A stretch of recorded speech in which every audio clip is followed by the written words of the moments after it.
Negosyo Manila.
POM yan yung phone.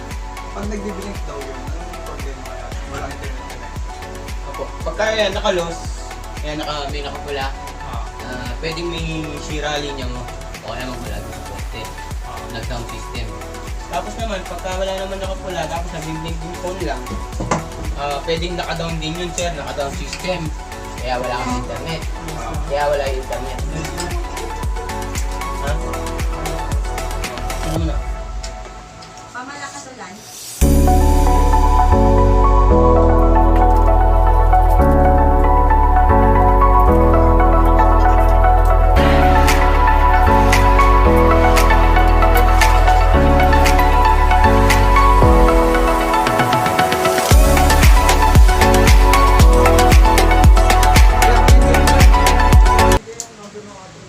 Sir, activation nito 2 to 3 hours sa sir ha. Huwag niyo po muna papatayin 24 hours.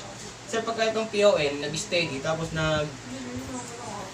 ilaw na yung internet, activated na po.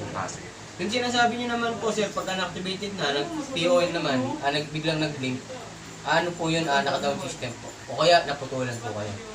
Ayun lang po yung ano. Pero nagpuputol naman si Converge siguro mga 2 buwan. Hindi naman kami siya nagpuputol.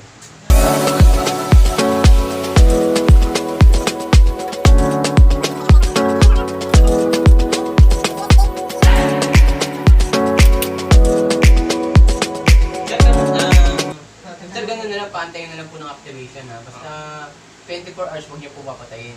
Ha? Kasi hindi po ma-detect yung modem pagka namatay po. Tapos kung magpapalit kayo ng password sir, after 3 days na lang.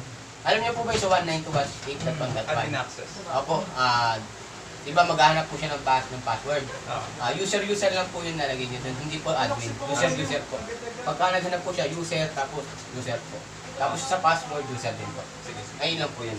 Okay na po. Bali yung sa default password niya, kuya. Ayun, sa default password niya, sir. Ito. Turo ko sir. Sige ko ito. Yung sir, yung sa picture, yung pinapicture. Kasi si Converge, dual band na siya, sir. Ayan po yung nasasagap 5G, yung saka dalawa. yung May 2.4, may 5G siya. Ah. Depende sa cellphone mo kung masasagap niya yung 5G. Kasi meron mga cellphone hindi pa nakakasagap ng 5G. Tapos ito yung password niya. Malabo Sa pangalawa pa. Ito yung password niya, sir. MECQ 4G. Okay. After ng BSK. Opo, BSK. Tapos basta mag-umpisa sa MECQ. Malilit, malalaki lang. Yung dalawang bandwidth na yung 2.4 sa kapay pareho. Pareho lang yung password nun, sir. Depende sa cellphone nyo nga po. Kung masasagap nyo yung 5G, pwede kang kumalit siya. Sige. Pero karamihan ng cellphone natin ngayon dito, puro 2.4G pa lang. Hindi pa yung 5G. Pero marami na rin.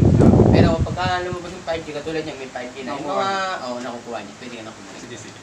Bali 2 to 3 hours, no? Opo, basta huwag niyo po muna papatayin, ha? Kasi under activation. At syempre, hindi matatapos ng video natin kung hindi tayo mag-speed test. So try lang muna natin kung gaano kabilis si Converge. Pumali ng 41 Mbps, 25, next day sa 24. So far, maganda naman yung pinapakita niyang download speed. And hintayin natin yung para sa upload speed, 23 Mbps, consistent, 24. Maganda yung nilabas niya.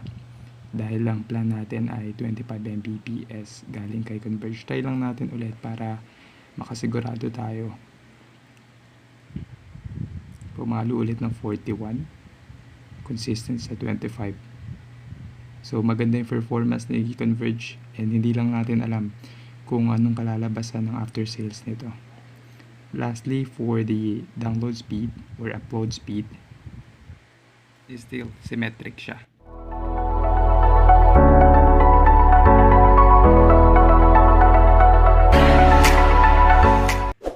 Negosyo Manila.